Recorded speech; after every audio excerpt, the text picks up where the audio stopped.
Today news, देश की आवाज। सरकारी के साथ प्राइवेट डॉक्टर भी हड़ताल पर। आगरा में 24 घंटे के लिए आईएमए के सदस्य नहीं देंगे इलाज, स्वास्थ्य विभाग ने कसी कमर। कोलकाता में प्रशिक्षित डॉक्टर के साथ हुई घटना को लेकर डॉक्टर सड़कों पर। आगरा में रेजिडेंट डॉक्टर के साथ आईएमए हुई शामिल। आगरा आईएमए ने 24 घंटे के लिए ओपीडी की बंद। आगरा एसएन मेडिकल के बाहर एमजी रोड पर बनाई मानव श्रृंखला। डॉक्टरों ने की कड़े कानून की मांग पूरी न होने पर हड़ताल का समय आगे बढ़ाया जाए। हड़ताल में समाजसेवी धर्मगुरुओं ने दिया समर्थन। कोलकाता में महिला जूनियर डॉक्टर की रेप के बाद हत्या के मामले में एसएन मेडिकल कॉलेज के जूनियर डॉक्टर पिछले 5 दिन से हड़ताल पर हैं। शनिवार सुबह 6 बजे से आईएमए ने भी हड़ताल की घोषणा की और हड़ताल के दौरान सभी प्राइवेट डॉक्टर की OPD, pathology lab, radio diagnostic centre बंद रहेंगे। सिर्फ इमरजेंसी सेवाएं ही चालू रहेंगी। शहर में आईएमए के लगभग 1500 सदस्य हैं और आईएमए के सचिव डॉक्टर पंकज नगाइच ने बताया कि शनिवार सुबह 6 बजे से लेकर रविवार सुबह 6 बजे तक ये हड़ताल रखी जाएगी। इस दौरान सिर्फ इमरजेंसी में ही इलाज मिलेगा। हॉस्पिटलों के वार्डों में भर्ती मरीजों का इलाज किया जाएगा। एसएन मेडिकल कॉलेज में 6वें दिन भी हड़ताल जारी रहेगी। आज बनाई मानव श्रृंखला। शनिवार सुबह 9 बजे एसएन मेडिकल कॉलेज की इमरजेंसी पर प्राइवेट डॉक्टर के साथ एसएन मेडिकल कॉलेज के जूनियर डॉक्टर भी इकट्ठा हुए। एमजी रोड पर मानव श्रृंखला बनाई। होम्योपैथिक और आयुर्वेदिक डॉक्टर भी हड़ताल पर। होम्योपैथिक साइंस कांग्रेस समिति ऑफ इंडिया के अध्यक्ष doctor Kailash Saraswat, Indian dental association Agra के सचिव डॉक्टर मनोज यादव और आगरा फिजियोथेरेपी एसोसिएशन के अध्यक्ष डॉक्टर ब्रह्मवीर सिंह का कहना है कि शनिवार को सभी ओपीडी बंद रखेंगे। कोलकाता में हुई घटना के बाद सभी संस्थाएं जूनियर डॉक्टर्स के साथ हैं। स्वास्थ्य केंद्रों को किया अलर्ट। शनिवार को हड़ताल के चलते सीएमओ डॉक्टर अरुण श्रीवास्तव ने जिला अस्पताल की ओपीडी में डॉक्टरों को संख्या बढ़ा दी गई। स्वास्थ्य केंद्रों के डॉक्टर को अलर्ट कर दिया गया। स्वास्थ्य केंद्रों पर मरीजों को ओपीडी के साथ ही इमरजेंसी सेवाएं भी दी जाएंगी। यहां मिलेगा इलाज। एसएन मेडिकल कॉलेज की ओपीडी में, जिला अस्पताल की ओपीडी में, लेडी रॉयल हॉस्पिटल में, 30 शहरी स्वास्थ्य केंद्रों में, 40 हेल्थ एंड वेलनेस सेंटर्स में।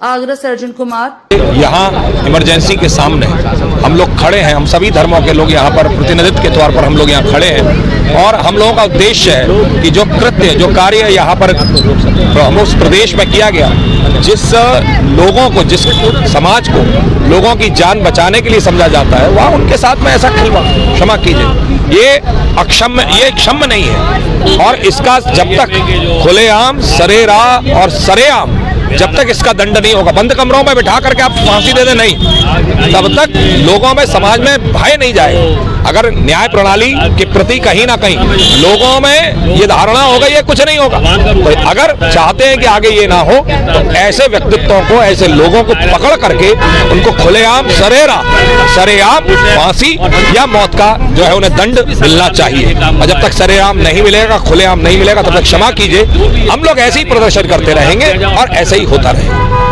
आशा ही नहीं, मुझे अभी तो विश्वास है अपने भारत की सरकार से, साथ में उस प्रदेश की सरकार से, साथ में न्याय प्रणाली तंत्रिका से, कि भाई आप लोग कम से कम खुलेआम, सरेराह और सरेआम एक दंड देने का प्रयास करेंगे, जिससे कि समाज में एक उदाहरण प्रस्तुत हो और कोई भी आगे के समय में ऐसा कृत्य ना करे। ये जो घटना है बहुत ही दुखद है। इससे हृदय बहुत ही टूट गया है।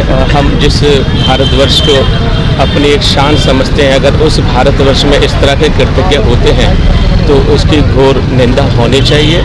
इस अपराध को रोकने के लिए मैं शासन प्रशासन से मांग करूंगा कि मेहरबानी से ऐसे कृत्य की पुनरावृत्ति ना हो, इस पर अंकुश लगाने के लिए ऐसा कठोर कानून की व्यवस्था की जाए जिससे कि ये अपराध रुक सकें। Thank you. आज आगरा में आईएमए के आह्वान पर जो एक राष्ट्रव्यापी बंद का आह्वान किया गया है, उसको समर्थन देने के लिए धर्मगुरुओं के साथ यहाँ उपस्थित हुआ हूँ। जिस तरह से डॉक्टर्स, जो कि भगवान का रूप जाना जाता है, और बंगाल में जिस तरह से उसके साथ डॉक्टर के साथ रेप कर और जिस तरह से उसकी कायराना हत्या की गई और सरकार वहाँ की इसे बचाने का प्रयास कर रही है, उसको उन्हें हत्यारों को शीघ्र से शीघ्र गिरफ्तार करके उन्हें कठोर से कठोर सजा दी जाए, जिससे कि आगे से कोई दुस्साहस हो। कलकत्ता में जो अभी घटना घटी है, बहुत ही शर्मनाक घटना घटी है। उससे सिर्फ डॉक्टर्स ही नहीं, पूरे भारत में सभी महिलाएं जो हैं वो थोड़ा इस समय डर में हैं। और मेरे हिसाब से जो हम ये मार्च और ये प्रोटेस्ट कर रहे हैं, स्ट्राइक कर रहे हैं, ये करनी चाहिए, बिकॉज हम उनके साथ खड़े हैं। कलकत्ता के जितने भी डॉक्टर्स हैं, पूरे इंडिया, भारत के जितने भी डॉक्टर्स हैं, हम सब उनके साथ खड़े हैं। लेकिन मुझे इस चीज़ को सोच के बहुत बुरा लगता है कि ये जो हमारी सुरक्षा है और हमारे साथ कुछ गलत होता है, उसके लिए जो हमें न्याय मिलना चाहिए, ये हमारा अधिकार है। हमें इसको मांगने के लिए यहाँ पे ऐसे सड़कों पे उतरना पड़ रहा है, ये बहुत ही शर्मनाक है। देखिए, हमारे यहाँ चिकित्सक लोगों वर्षों से लगातार मांग करते चले आ रहे हैं कि उनके ऊपर आए दिन कभी ना कहीं घटनाएं घटती रहती हैं कि उनके ऊपर कहीं ना कहीं लोग उनके ऊपर वार कर देते हैं, हमला कर देते हैं, हिंसा करते हैं। तो उनके लिए कोई प्रोटेक्शन का लॉ होना चाहिए, उनके लिए कहीं ना कहीं प्रोटेक्शन देना चाहिए, क्योंकि वह लोगों की जिंदगी से बचाने के लिए काम कर रहे हैं। कई बार उसमें डॉक्टर असफल भी होता है, हर बार सफलता नहीं मिलती, बहुत सारे कारण होते हैं। तो उसको कहीं ना कहीं प्रोटेक्शन मिलना चाहिए, जिससे कि वह भयमुक्त होकर के मरीजों की सेवा कर सके। कोई भी डॉक्टर नहीं चाहता कि उसके मरीज को कोई हानि हो, लेकिन ऊपर वाले के आगे किसी का बस नहीं चलता। कई बार डॉक्टर हारते हैं, डॉक्टर भी को मृत्यु का वरण करते हैं, डॉक्टर्स की भी डेथ होती है, ऐसा नहीं है। लेकिन इस तरह की जो घटनाएं हैं उनका ये सरकार को नियम बनाना चाहिए, जिससे जनता में यह मैसेज जाए कि डॉक्टर के अपना जो है कहीं भी भयमुक्त वातावरण में काम कर सके। हमने सेंट्रल प्रोटेक्शन एक्ट की बात करी थी, लेकिन सरकार ने ये कह करके उसको खारिज कर दिया कि नहीं, हिंसा के लिए बहुत सारे कानून है, बहुत सारे नियम है, तो हम एक अलग नियम नहीं बना सकते।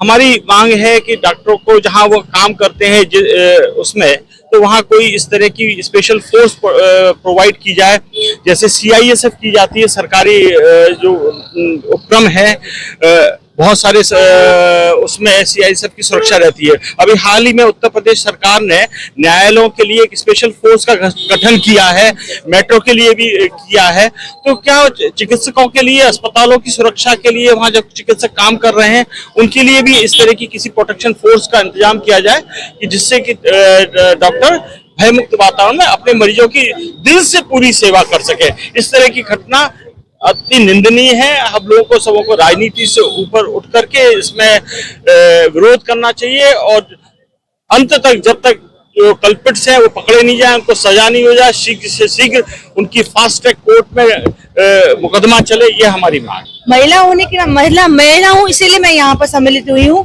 क्योंकि कहते हैं कि नारी प्रधान देश है, नारी सुरक्षित है। नारी को पढ़ाओगे तो एक समाज विकसित होगा। ये कैसा समाज है कि यहाँ नारी पढ़ रही है, नारी अपने वर्क प्लेस पे काम कर रही है और उसका रेप किया जा रहा है, वो भी गैंग रेप, और तो भी सरकार वहाँ की इतनी इन्वॉल्व है कि उस पर कोई एक्शन नहीं ले रही है।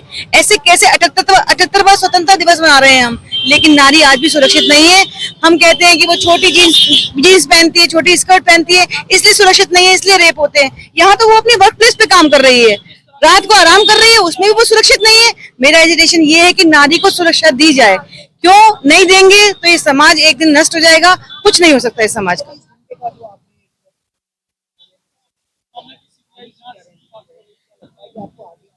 हम बिल्कुल, जब तक हमें समय इंसाफ नहीं मिलेगा हम करते रहेंगे ये। इतना ही, आगे फिर होगी ऐसी ही मुलाकात किसी खास खबर के साथ। तब तक के लिए नमस्कार और देखते रहिए तहलका लाइव टुडे न्यूज। ऐसी ही खबरों को देखने के लिए आप हमारे चैनल को लाइक करें, शेयर करें, सब्सक्राइब करें।